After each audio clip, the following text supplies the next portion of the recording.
There was a beautiful lake in the middle of the valley surrounded by mountains. 7 fairies, 7 sisters visit the shores of that lake every year in summer. They keep their wings under a tree and happily play in the water. Desolate surroundings.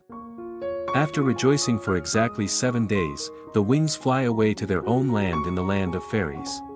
However, in that same village, there lived an orphaned cowherd boy. He tended to his cows, played the flute, and often watched the fairies from a distance. One day, he noticed that the youngest fairy was particularly captivated by the music he played on his flute. It was a celestial melody that enchanted the fairies, even from afar. What happened once, an evil idea arose in the shepherd's head.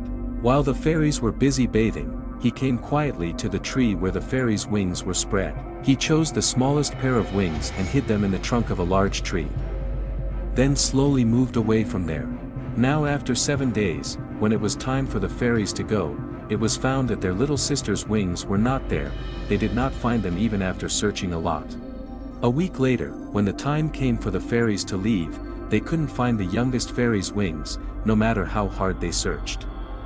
They were distraught, knowing they couldn't return to their realm without her. The eldest fairy comforted her sister and said, "Fear not, dear sister. We shall find a way. You stay here and search for your wings diligently. Once you find them, return home. We will explain to our father, the king, that we cannot come back this year. Hopefully, he won't be." The 6 fairies left their youngest sister by the lakeside and flew away, leaving her alone. The poor little fairy wept in sorrow. Seeing her distress, the cowherd boy, who had been watching her from a distance, gathered the courage to approach her. He played his flute, recreating the celestial music she had loved. The shepherd and the fairy live in a hut at one end of the village, tending the cows together.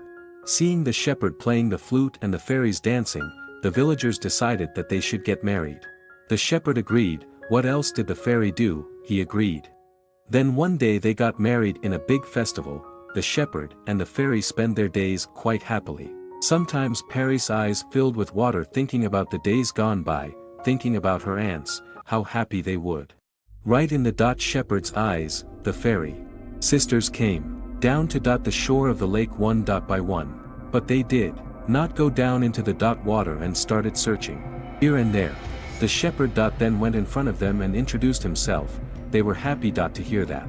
The little girl was fine and came with the shepherd to their house. Then the 7 sisters hugged each other and cried, laughed and talked for the whole night. Just after 7 days when it was time for them to leave, the shepherd rushed out and brought a pair of fairy wings and told him the whole story. Perry listened in shock. At the end, Gamage put on a pair of wings and said, "There is no forgiveness for what you have done.